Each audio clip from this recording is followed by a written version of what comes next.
Well, welcome back. This is episode 3 of the Woke Mitigation Podcast. My name is Doug Brown, part of the Lionheart team here at WT Wealth Management, and we have a special guest with us today. JT, tell a little bit about our special guest, if you will.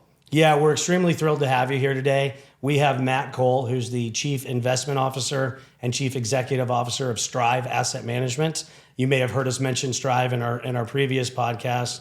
We're big supporters of what they're doing and what Matt is doing, and particularly leading the charge and working with and using the bully pulpit of asset managers and working with attorneys generals on eradicating ESG and DEI and all of this nonsense out there that is against traditional maximizing shareholder value principles. So, Matt, thank you so much for joining. Really appreciate you being here with us.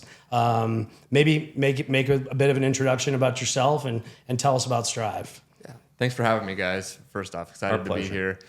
So, I've been in this industry now for going on 20 years, getting a little older, a little gray hair, and started off at CalPERS, actually, which is the largest public pension in America.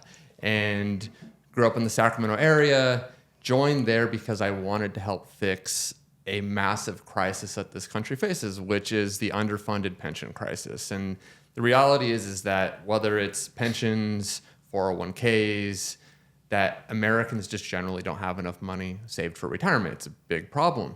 And for myself, CalPERS was personal because my parents were law enforcement officers. My uncle, my grandpa, many of my family friends all had their pensions tied to CalPERS and went to school, graduated in the middle of the great financial crisis when these pensions started becoming underfunded for the first time. So I wanted to fix it. So joined CalPERS, and my first experience there was that asset management was political. And this is 2006 when I started there, and this is way before ESG or DEI were even terms, but using the power of investments to try to impact change in this culture was already a thing that was well underway there. And so I think that's really the beginnings. But I mean, if you were to go to the early 2000s and you ask the average American about corporate America, they would say, bunch of Republicans, greedy capitalists, right, trying to, push the little man down. But that's not what was actually going on at CalPERS. And so what I saw there was initially a push to divest from companies. If a company was doing quote unquote bad things, and you could define it however you wanted, they would define it as tobacco, private prisons, fossil fuels, that there was pushes to divest from these companies. And they actually pushed through successfully, the board of CalPERS, a couple divestments onto the pension. And the first one was tobacco. It was very controversial, and the investment staff, so my colleagues, pushed back against the board. The board overruled them, forced divestment, and it cost CalPERS $4 billion of lost returns. Wow. Which was pretty painful, and it was pretty obvious that they lost a lot of money doing this. And so that was early 2000s, and that's important, though, because it led to what is now the modern ESG movement, broader than just CalPERS, across all of corporate America, asset managers, pensions, where divestment is kind of out of style these days. What's in style is you stay invested in corporations and then you push them to change. Right. And I know we're going to go deep into some examples there today, but when you see a company do something and you say, why is this company going quote unquote woke? And you say, let's look upstream. And you see across corporate America that almost every single company has the same handful of owners as their largest owners: BlackRock, State Street, Vanguard, Fidelity, Invesco. And then you look at their website and what they're actually trying to push into corporate America, and you see the same thing, forcing them to align to net zero goals that are significantly stricter than the law, implementing a DEI agenda rather than hiring the best candidate for a job, constraining innovation in several different ways. And it's really a cancer on corporate America. And as an investor, I know y'all are about maximizing returns. That's what Strive's about. It's simple. We are pro-capitalism. We're pro-meritocracy. We're pro-innovation. And if you're pro those things, you're anti-companies taking social or political stands, whether it's wokeness, which is obviously like the most common thing you see in corporate America. It's almost the only thing you see in corporate America. But really, any social or political stand that lowers returns to investors. Yeah, you make some really good points there. And, we're fiduciaries here. We act and serve in the best interests of our clients. What happened? Why has institutional investors walked away from that and are more focused on the best interests of big Wall Street institutions? Mm-hmm. So I think there's not consensus in this answer, but my view is that it started really in the Great Financial Crisis. You had this pushback against greedy Wall Street to say, you caused this massive crisis, and there was effectively a deal that was made that these large corporations, whether it's BlackRock or JP Morgan, they're looking in their largest customers like CalPERS, CalSTRS, and New York pension funds are all asking them to do this. This loud, I'll call it fringe minority, but their loud fringe minority are protesting outside their office. This is Occupy Wall Street. Occupy Wall Street, yep. And so they said, okay, well, what's the easiest path in the near term? And it's funny because the ESG movement talks about being against the short term and looking at long run returns. Right. But I think they bent the knee to short term pressures and sacrificed the long term, time tested fiduciary ideals of this industry. And I guess if I'm being honest, when I was at CalPERS and this whole thing started, obviously I thought it was a joke, but I actually didn't think that it was going to change corporate America to the degree that it did. I was like, okay, whatever, someone's going to make a statement and we go about our day. But clearly it's become much more than that with hiring within the HR department and executive compensation, which is a huge deal where this year, and there's actually some good news there we can get into, but to start this year, a record high of 75% of companies in the S&P 500 started tying part of their exec comp packages to ESG or DEI goals. Right, and so those employees are incentivized to push these initiatives that they might not even agree with, but they're wearing these golden handcuffs. And they got bills to pay, they have kids in college and whatnot. So they're forced to push these initiatives to feed their family, correct? Yeah, and this is so common. And I have many personal friends that deal with this right now where, obviously I left CalPERS, y'all left your jobs to say, okay, I have principles that I am not willing to sacrifice. And if that means my business does better, I do better personally, or I do worse personally, I don't care because this is the right approach. But many people have kids, they're going through high school or college, bills to pay, and they feel like they're stuck in this system, and they have to, because if they don't get paid. Right. And they sequester their free speech. Right. You can't, and any of these asset managers or these mega corporations really be pro America first type agenda, be pro-life or anything like that, right? They sequester it. They make it you insulated in the atmosphere and the work atmosphere, right? It's disturbing. Yeah, you can talk about certain values, left-leaning values, but if you talk about right-leaning values or being a Christian, you're silenced. And my view is you got to go all in one way or the other. Either everyone can talk about their values, or you can say, and this is what we were talking about before we started here, is I think an interesting way is what Coinbase led in 2020, where their CEO Brian Armstrong was getting pressure to bend the knee to Black Lives Matter, and this is when every CEO in America was bending the knee, right? And he made a post and said, Coinbase is a mission-focused company. When you're working at Coinbase, we're focused on one thing, being the best cryptocurrency company, period. Yes. If we engage with the government, it's about one issue, our mission, crypto, period. Yeah. In your own time, do whatever you want, but here, that's the one focus, and if you don't want to do that, you can leave. So tell us a little bit how Strive represents investors' best interests. So for most of our products, we have 13 different ETFs right now. They're passive equity products, meaning that they just provide a certain type of exposure to the market, whether it's a 500 fund, similar to any other asset manager's 500 fund, or a value fund or a growth fund, providing the exact same exposure to the market. But importantly, when you buy an ETF, or if you buy a stock, if you don't buy an ETF, regardless, you are an owner of a company. And when you're an owner of a company, you have a say in the future direction of that company. So Strive's message is simple, that for most people, they don't have the time to look at thousands of different companies' corporate ballots, engage with companies. So they're going to hand off that responsibility to a trusted asset manager. Now, most asset managers are trusted, right? Yeah. They're abusing that, right? They're leveraging that power to push a social or political agenda into corporate America. And they're using the power of the dollar from the investor, not their own personal company. Exactly. Right. That's one of the things that has always bothered me when we talk about, BlackRock, Vanguard, State Street. Between the three of them, 20-something trillion under management. So you think they're these huge investment management companies with all these clients, but no, I mean, it's not their money.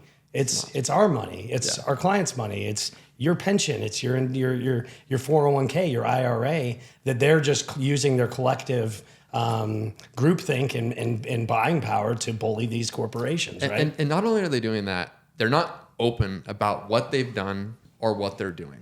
Right. And I think that's even a bigger problem. So Strive, we are very clear that these are the ideals at Strive: pro-capitalism, pro-meritocracy, pro-innovation. We always put the shareholder, which is the client, first, right? Their interests. And that's how we think you put the client's interests first.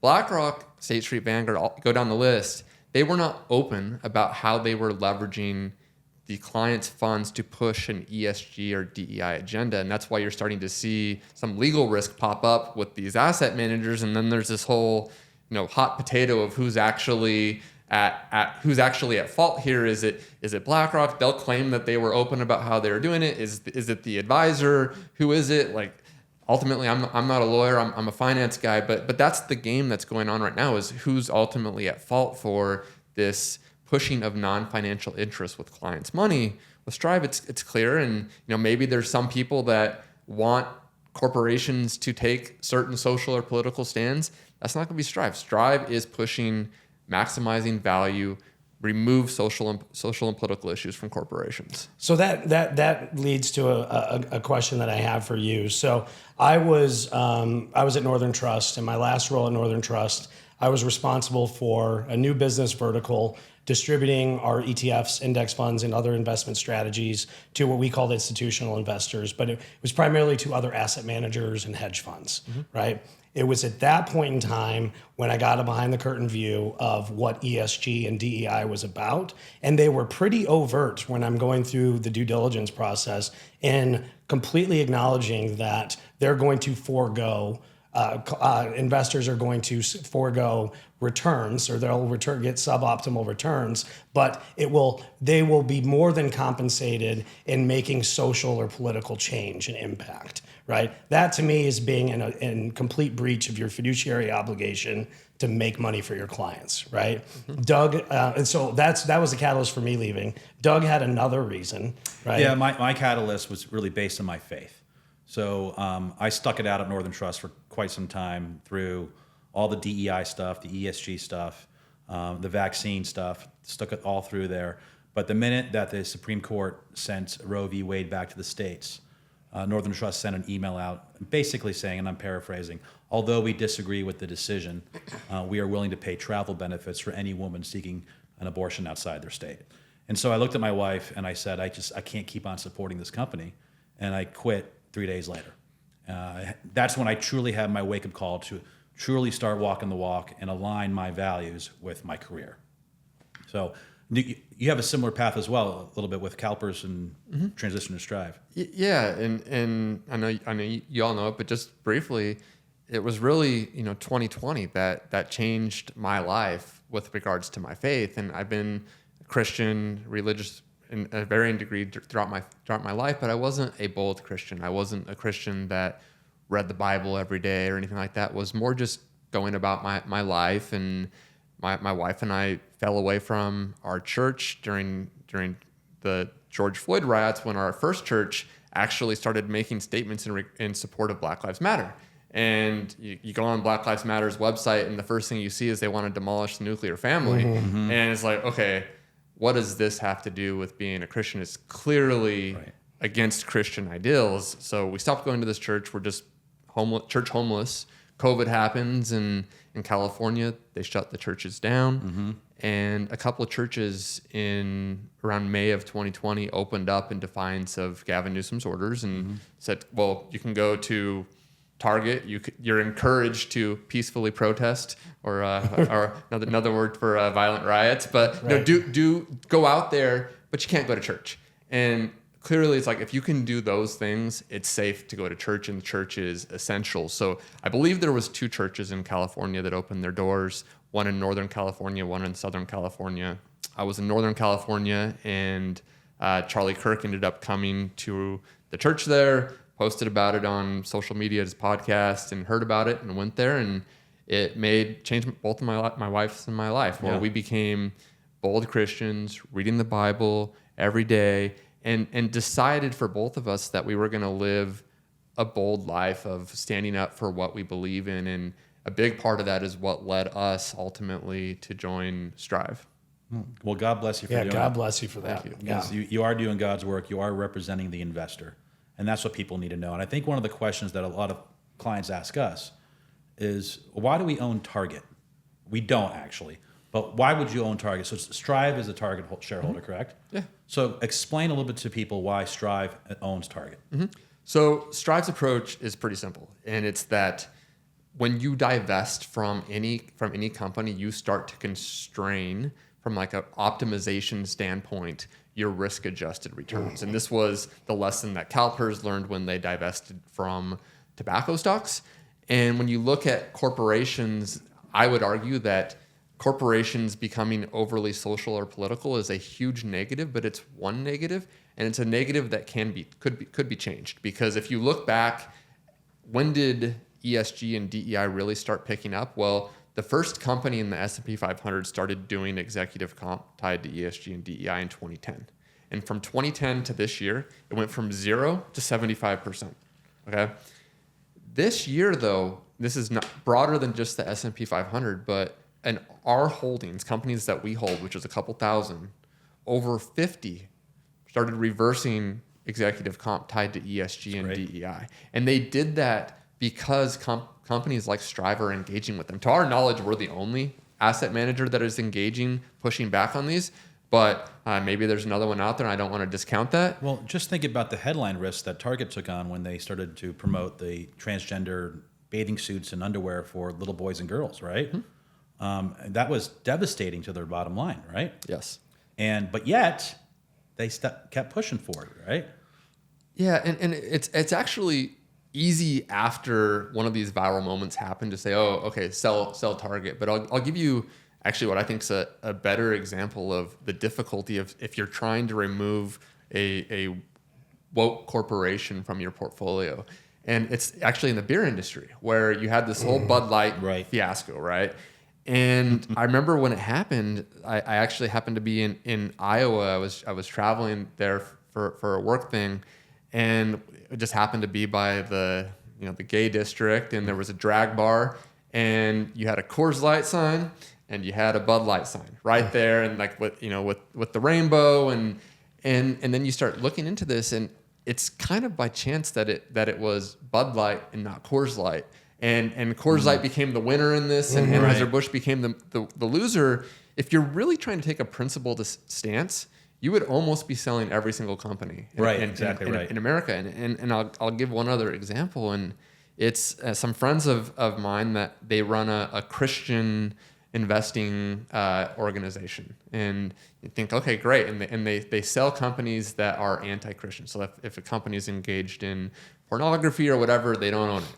Well, can you guess what their largest holding is? Disney. Nike.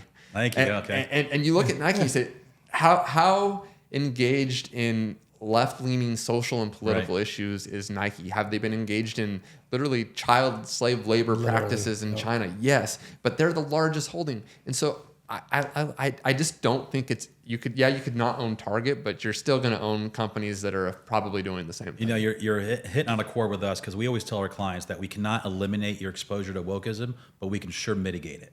And we mitigate it through the partners like Stride that we utilize to help represent their voices on Wall Street.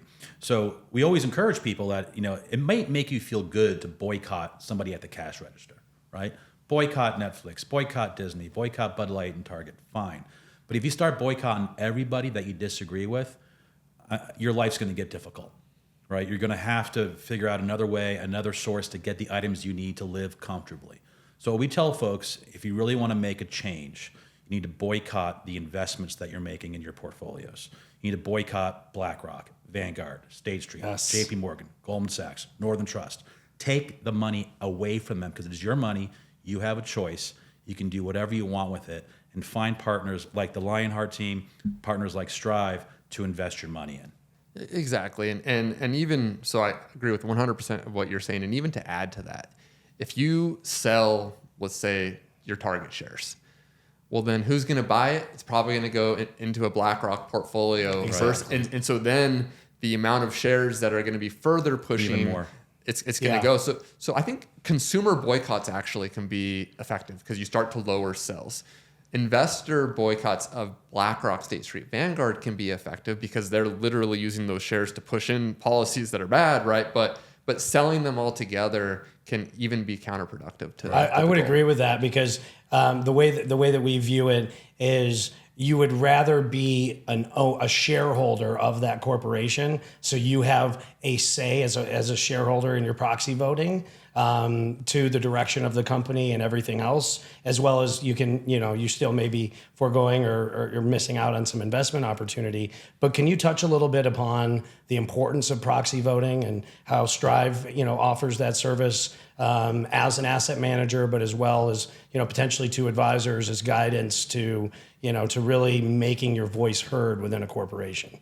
Yeah, absolutely. So, and it's important to actually look at corporate governance as a whole beyond just proxy voting. And this is another major learning that I had from spending 16 years at CalPERS. And this is not even a controversial statement, but almost every asset manager would agree that more change happens as investors through engaging with corporations than proxy voting. So we'll go through both, but that just as a fundamental statement that Strive has more change through meeting with companies, publicly using the bully pulpit to call out bad actions, and then following up that bully pulpit with letters to 20, 50 other companies that say, hey, you see this? You're doing the same thing, right? You don't want to be next, right? But that's where you start getting meetings with the GC or the CFO or the CEO, C-suite of these companies, and they hear you out.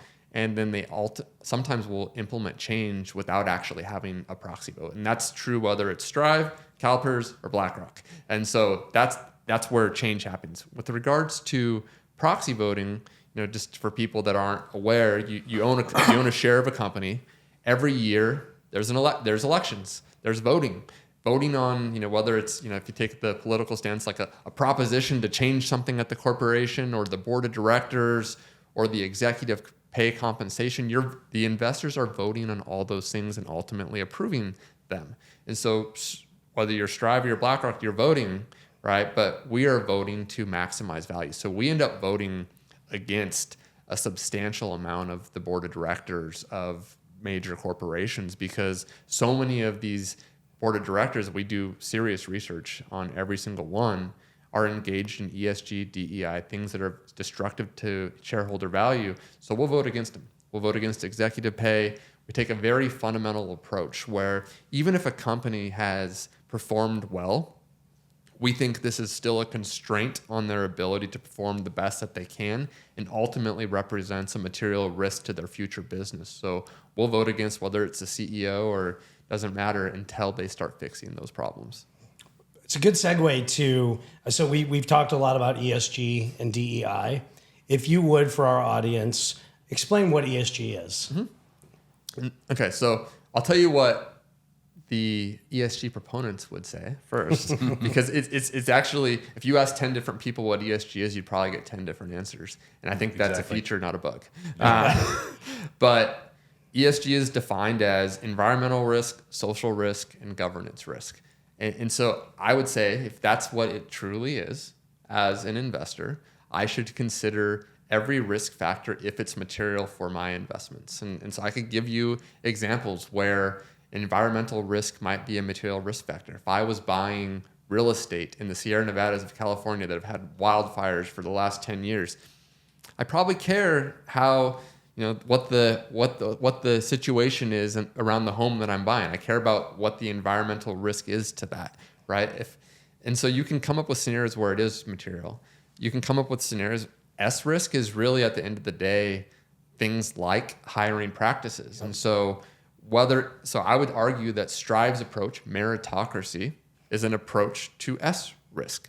That the way to ensure that you hire the best people and that you're not employing racist and sexist policies is to not consider race or sex when you're interviewing, hiring, promoting, or firing people. Novel concept. Novel concept, but that's a view on S, right? G, governance risk. Well, that's proxy voting. That's engagement, right? So in a sense, you could say, well, Strive is a pro ESG company because you have views and you care a lot about meritocracy. You care a lot about governance, right? But Strive is considered anti-ESG. Why? Because that's not what ESG is. ESG is a predefined view to what you must agree with regards to E, S, and G. And if you have any different viewpoint than that, then you're anti-ESG. And so ESG ultimately is a leftist social political agenda to implement environmental constraints to corporations beyond the law, to implement DEI hiring practices for the S, and then with regards to G, incentivize across the organization the forcing in of further ESG and DEI goals. That's actually what ESG is. And so, of course, we're against that. Yeah. And elaborate a little bit on the historical performance on these ESG type funds that have the high ESG scores, right? Yeah.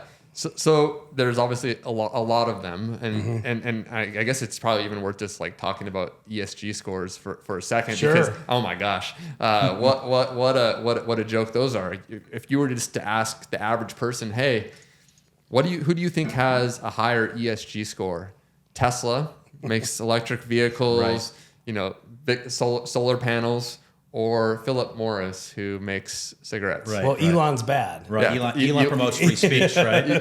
Consenting opinions, right? Yeah, so it's bad ESG score. So bad ESG scores. So ESG scores are ultimately social credit scores. Are you bending the knee to these leftist policies? Not are you actually lowering emissions by innovating great vehicles, whatever, like Elon's doing, right? And so that's what ESG scores are. But funds that try to invest by ESG scores, they charge higher fees. Right. And they either just outright underperform, or they have just the same exposures at a higher fee, or they have overweights to the tech sector that can underperform or outperform at a higher fee. It's more volatile, And so now companies have a dilemma. If they have a low ESG score, institutional investors are probably not going to be a buyer of their stock, right?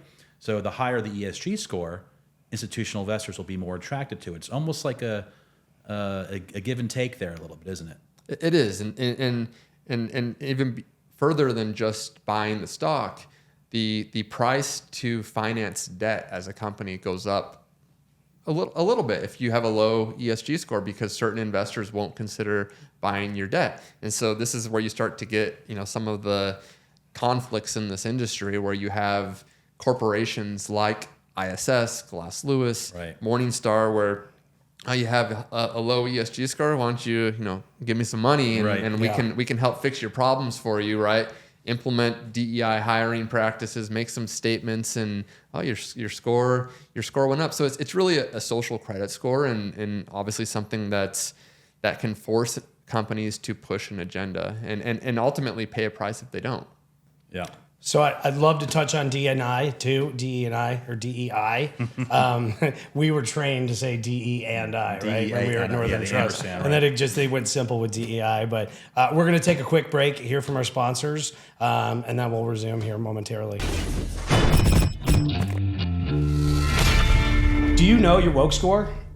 Meaning, do you know how much of your investment dollars are actually funding this woke ideology and nonsense that is antithetical to your values and beliefs? Well, we here at the Lionheart team do our very best to mitigate our clients' financial risk through woke investing by aligning traditional conservative values and principles with your investment. If you'd like to know more and learn what your woke score is, you can visit us at wokemitigation.com. All right, we're back, and we have a very, very interesting topic that I'd love for you to elaborate on, Matt, and that's DEI, diversity, equity, and inclusion. Explain to our audience what DEI is and the risk factors and the erosion that it's having on the culture in corporate America. So DEI at its core is pushing a mandate into corporations to consider someone's race and gender in their hiring decisions, in their promoting decisions, in their firing decisions, in their interview process, up and down every single employment decision possible, with a goal of increasing the amount of minorities and women in senior positions, junior positions, regardless of if they're qualified for the job or not. And so that's the key here, is that it lacks a principle of a simple principle of how do you run a business? The best way to run a business is the opposite of that. You hire the best person for the job. If you're going to interview 3 people, you pick the 3 most qualified people you could possibly find, and you figure out which one of those 3 people are the best. You don't include one mandatory person on the basis of race, one female, and then the other person that you think is the best person for the job. That actually is extremely risky, because it's frankly like meritocracy is actually hard. And I think that's one of the things that we talk about as a firm at Strive, is we are always trying to hire the best person for a job. I've hired a lot of people, and it's hard. Right. You don't know for sure that you're hiring the best person, but I know for sure that's what I'm trying to do, and I'm trying to figure out ways to find people that are going to excel in my company, excel in their roles. But if I'm not trying to do that, then there's a big problem. And I'll tell you just like an example. When I was at CalPERS, there was a time where it was like, your next hire must be a female. Comes from right. above, not an email, verbal only, yeah. Right? And we put out a job posting out there. We get about 100 applicants, and there was about 6 females. And so we just narrowed a job pool from about 100 people to 6 people. And I don't care what you're doing, that's going to make the chances of you hiring the best person extremely small. Not because it's a female, but because you just narrowed the candidate pool from 100 to 6 based on an arbitrary thing about the person. I can top that. I was told when hiring a sales team for the Western United States that they had to have a bachelor's degree, they had to have their securities licenses and a clean U4, but the most important mandate was they could not be white males.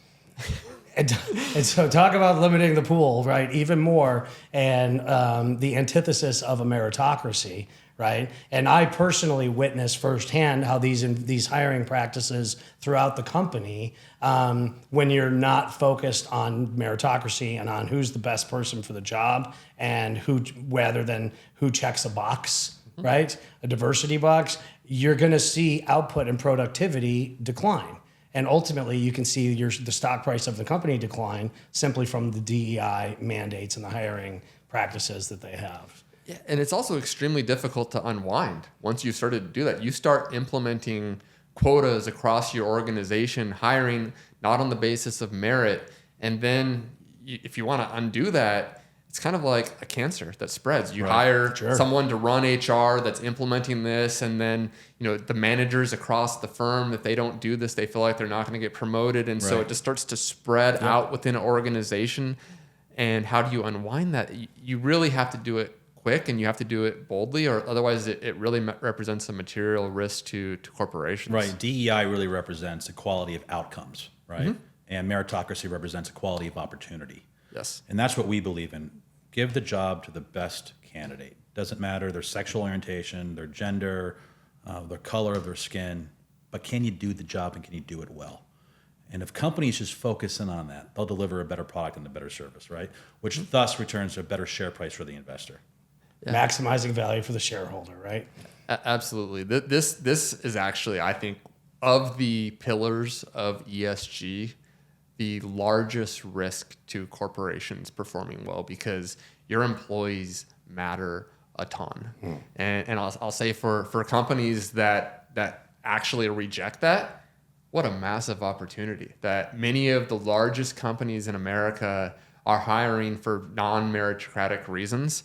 That leaves, if you take like a Moneyball analogy, a bunch of people that are great candidates that are being passed over because of their gender or their skin color. Mm-hmm. Pretty easy to excel as a company if you just say reject that and hire the best person right now. Right. Yeah. We did the opposite. We actually had our recruiter create a spreadsheet of all candidates that met the first two criteria, right? Bachelor's degrees, securities licenses, and they would literally our recruiter would filter down that spreadsheet based on whether or not their name sounded like they were a minority or a female. Okay. So it's kind of the opposite of what you're saying you probably should do. Yeah. And I'll tell you, so obviously the Supreme Court last year made a ruling that was mainly impacting colleges that you couldn't factor in these criteria in the admissions of colleges that has potential implications into corporate America. But coming from CalPERS, another interesting learning was that affirmative action is actually illegal in California. Mm-hmm. And so there's actually only a few states that's true. Surprisingly, California is one of them. Wow. And I thought that was nationwide. It's not illegal nationwide. It's state by state? It's state by state. Okay, interesting. State by state. And I believe there's less than 10 states that have outlawed affirmative action. I don't know if Arizona's one or not, but... We're going to have to look into that. But California is one. And so you think about CalPERS, this organization that wants to implement DEI across corporate America, that in their own state, it's illegal to actually implement what they want to do. And why is this important? Because it's really easy to call out the most egregious things that you see. Hiring quotas or something like that. You're like, okay, that's obviously bad, but what's the step further once these things become illegal or outlawed? What do corporations do? I'll tell you one example just because it's pretty wild.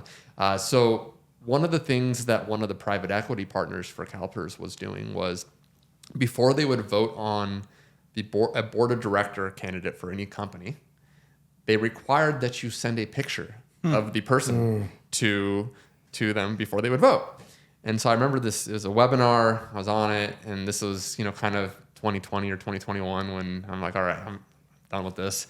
So I asked the question, I said, can you tell me what you're looking for in the picture? What would cause you to vote yes or no? And I got like the smirk of, you asked the question that shouldn't be asked. It's like, we would never change our vote based on what we get, but it's social nudging. If I know I have to send a picture of a white male, maybe I'll pick a different person.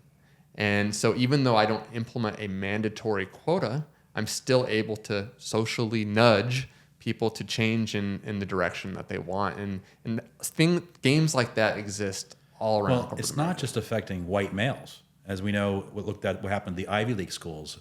They were discriminating against Asians. Yeah. For what reason, I don't know. But once again, it comes back down to the quality of outcome versus the quality of opportunity, not giving the best candidate the opportunity. Yeah, it comes down to really a victimhood mindset of who can claim the bigger victim card to then be elevated into this equity mindset, right, of equality of outcome versus equality of opportunity. Right. So let's pivot and talk a little bit about how ESG and DEI represent what we call the stakeholder and how Strive represents the shareholder. Can you just discuss a little bit about the difference between those two? Mm-hmm. Yeah. So for a company has several different stakeholders, and all at the fundamental level it means is people or groups that have a stake in the success of a company. So clearly the shareholder has a stake in the success. They put their own capital at risk, right? Employees do. Their jobs are at risk if the company doesn't do well. Customers are at risk. They have a stake because if the company doesn't provide a great product, they may not want to go do business with that company anymore.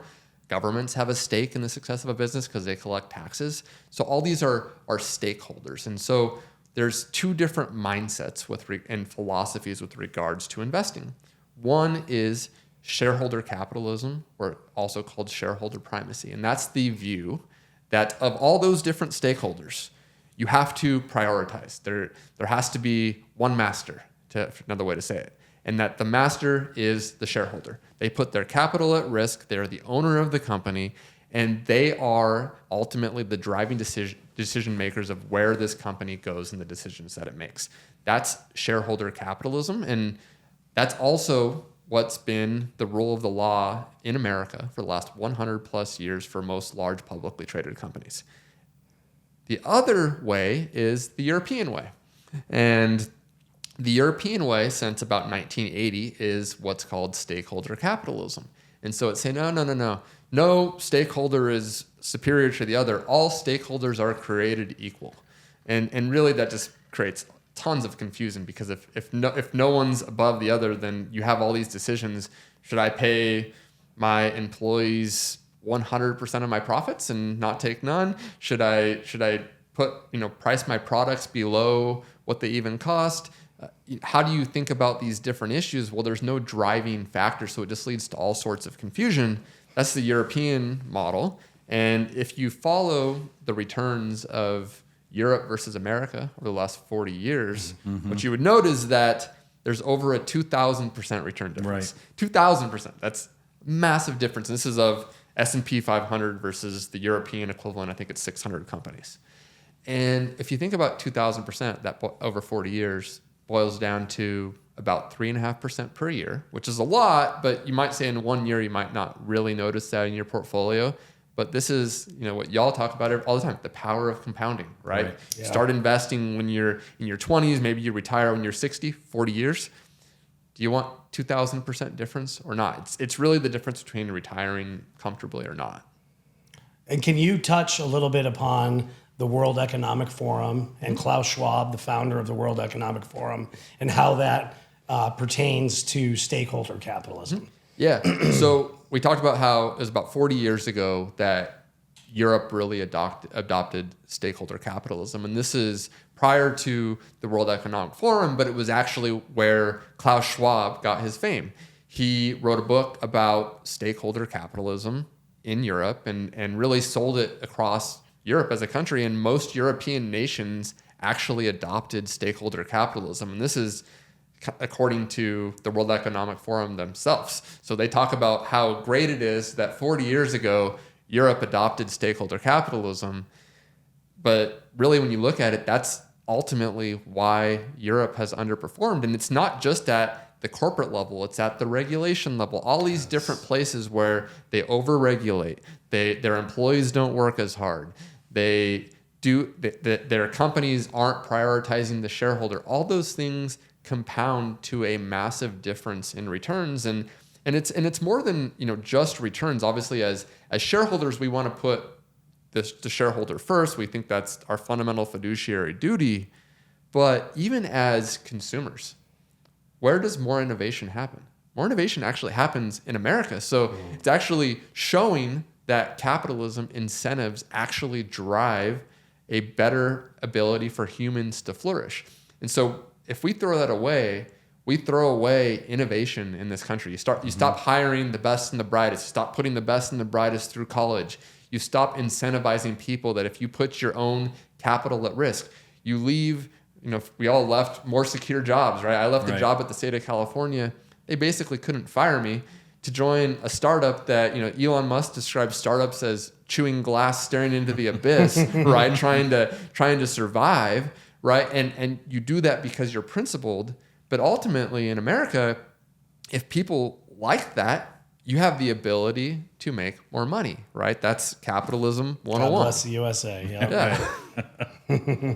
Yeah, absolutely. Well, let's take a look at what does Strive think for the next couple of years? What's the outlook that Strive currently has on the economy? Mm-hmm. So we have several views we typically try to do them over the course of a business cycle. And I think it's been true at least now for a year or 2 years in our view that we're probably closer to the end of a business cycle than the beginning. And the way I view that is not that a recession has to happen in 6 months or 12 months or anything like that. More that the economy is shaky and something, and I don't think really anyone can typically define what something will be. Like a match goes into kindling and it lights a fire. Right. And what that match ultimately is, I don't know, but we clearly have significant geopolitical risks. We have significant issues where, prices are really high. Inflation is still probably higher than we would like.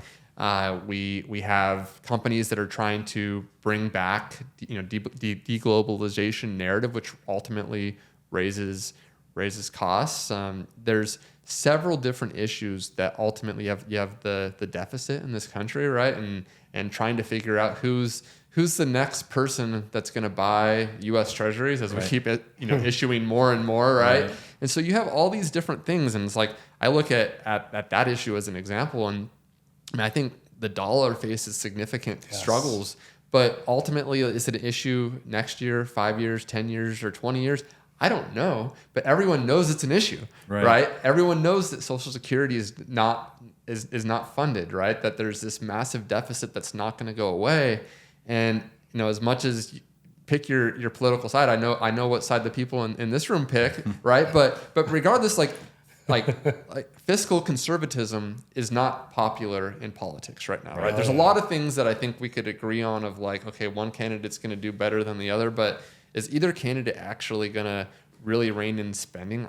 I'm a little bearish on that. Doesn't get them elected, man. Doesn't get you elected. Right. And so as investors, you can hate that. I can go back to like my libertarian ideals as a person, or you can just say, hey, this is probably the direction things are going. How do I position my portfolio, my client's portfolio, to maximally be protected and take advantage of where our country is going? Right. Now, you mentioned something earlier that I want to elaborate on is de-globalization. Mm-hmm. Talk to us a little bit about that. Yeah. I think COVID was an eye-opening moment for a lot of risks for our nation, where you had the nation shut down, and then medicines, when whatever, like PPE, masks, it doesn't even matter. Like they're all made abroad, whether you need them or not. Like they're not made here, right? And so toilet paper, name your thing, right? If 100% or 95% is made in Asia, and you have a crisis, you're screwed as a nation, right? And so from a national security standpoint, bringing manufacturing back either into the United States, or what's been very popular actually is the term nearshoring, which some people would say that's is it onshoring, is it nearshoring? I say it's both de-globalization, because you're moving things from across the globe to closer to this country for national security purposes. And I think both of those are going to be trends that are going to continue in a major way. Another one that's been a hot button topic is semiconductors, chips, right? And a lot of people talk about chips being the new oil, and I look at what's going to drive prosperity in this nation over the next couple decades. And ultimately, I think it's a couple things. One, energy. There's great graphs that show that the more prosperous nations have more energy. It's literally just like a linear graph. The more energy you have, the more prosperity you have as a nation. And you think about ESG, that's constrained energy production massively, made us rely much more on unreliable sources of energy, right? Solar and wind versus whether it's fossil fuels or nuclear energy, right? Both are very reliable sources of energy. And I think there's actually some positive tailwinds towards nuclear right now. But we need more energy. We need more chips. And we need them to be reliable. And we probably need them to be built near America, because the de-globalization trend, it's more than just China. Taiwan's a major risk that's related to China as well. Right. Yeah, and you guys have a great product in Shock, SHOC, that addresses that. And so, yeah, it's it'll be. You want to talk about rough times for this nation? If China invades, blockades Taiwan, it's going to be rough times, because Shock is meant to be something that could take advantage of some of the tailwinds that scenario will produce. But you want to talk about kindling that light a fire for the next recession. If that happens in Taiwan, that will be a major issue, and the prices of semiconductors are going to skyrocket, which means a lower standard of living, at least for a while, for Americans. Shock will probably do great in that scenario, but it's not a scenario that we actually want to happen. It's just a scenario that we think's very possible. Well, at least we've got a very strong commander in chief right now, so Who's that? I think his name is Brandon. So, speaking of de-globalization and some of the risks of I think, 90-something% of our medicine, our antibiotics, et cetera, are manufactured in China. Can you talk a little bit about the risks associated with doing business with China? Yeah, there's several risks of doing business in China, and the first is when you think about these companies that bend the knee to whatever, is that if you do business in China, you lose your ability to speak openly and freely about what you truly believe. And there's obviously many classic clips of people, I think Daryl Morey of the Houston Rockets, and saying things about China, and you're just like, that this guy doesn't believe that he does, but why is he doing it? Because they do business in China, right? And you have to say the company line, or they'll cut you off, right? And so for Strive, that was a big reason why we said we will never do business in China. Now, theoretically, you could still invest. You could buy Alibaba, and you're not doing business in China, right? Like I could say whatever I want and own Alibaba, but we also have taken even a further step, at least for our emerging market funds and our international funds, where we do not include Chinese equities in those funds.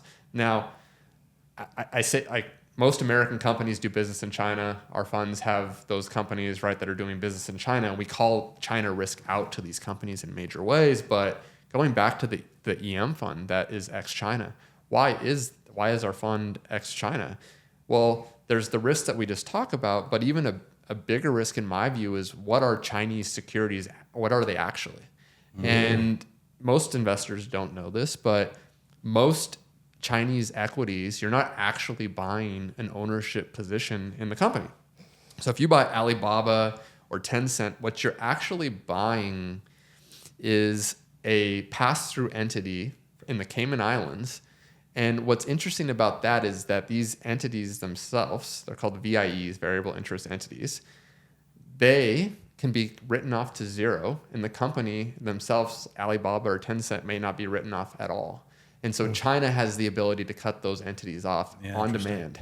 And so that what's the discount that an American investor should accept to say, I'm giving up my governance, G risk, big right? G, like yeah, G risk, but it doesn't matter for ESG movement, but real G risk, right? Of I'm taking the risk that I'm not buying an ownership position, no governance, right? With no discount.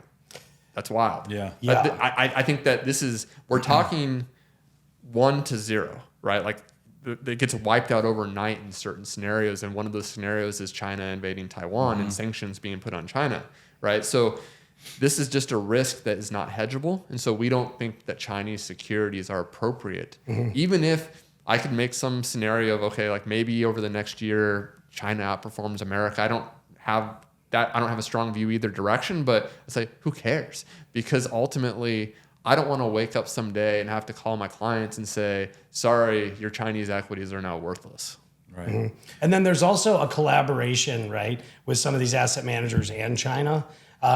I'm sure you recall, because I think Strive was in the fight on this. But a few years ago, 2-3 years ago, when BlackRock pressured, I think it was Chevron, I could be wrong, to not allow them to drill on a big portion of land in the United States of America.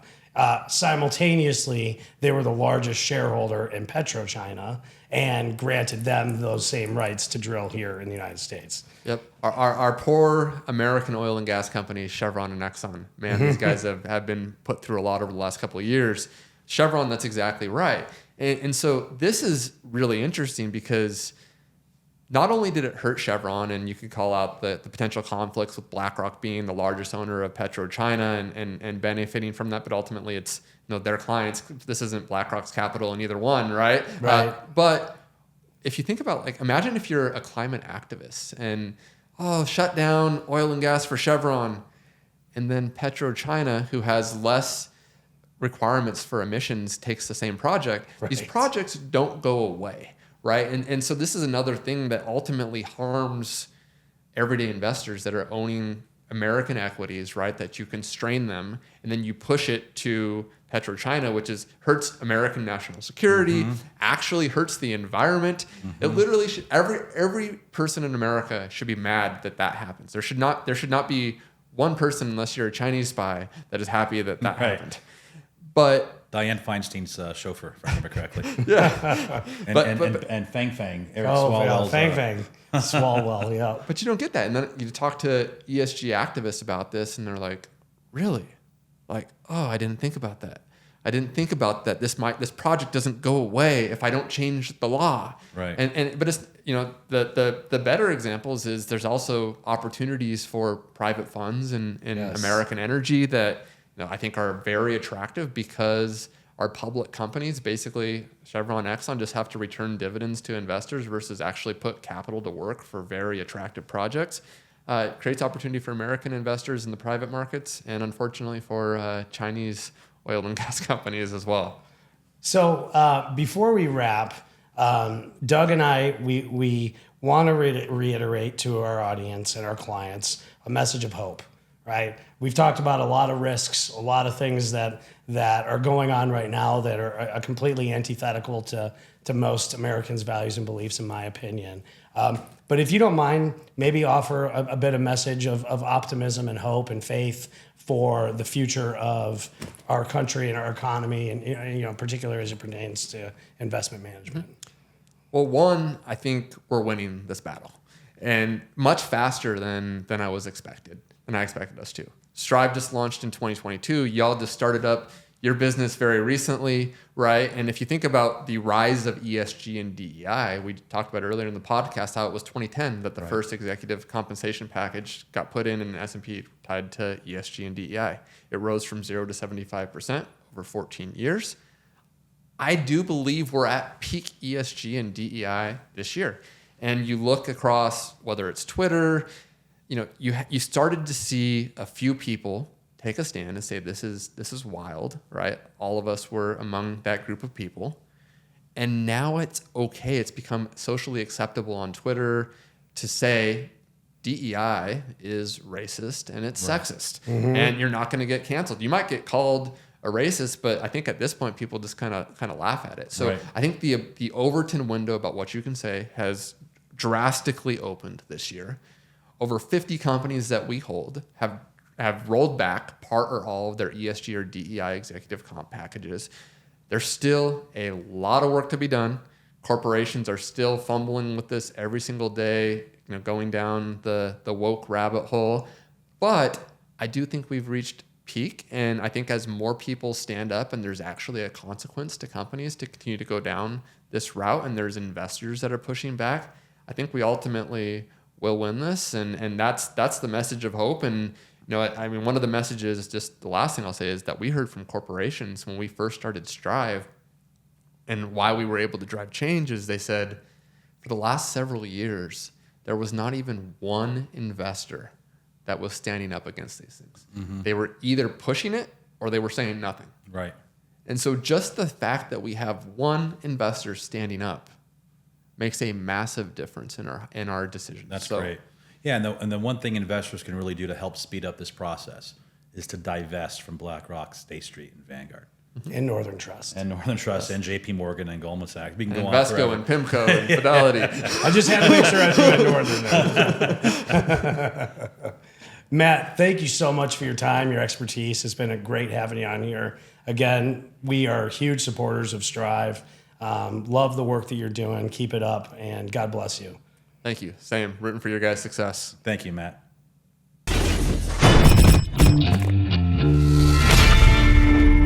Advisory services offered through WT Wealth Management, an SEC-registered investment advisor. The opinions and information provided in this material are for general informational purposes only and are not intended to provide specific advice or recommendations for any individual. To determine what investments are appropriate for you, please consult with a financial advisor.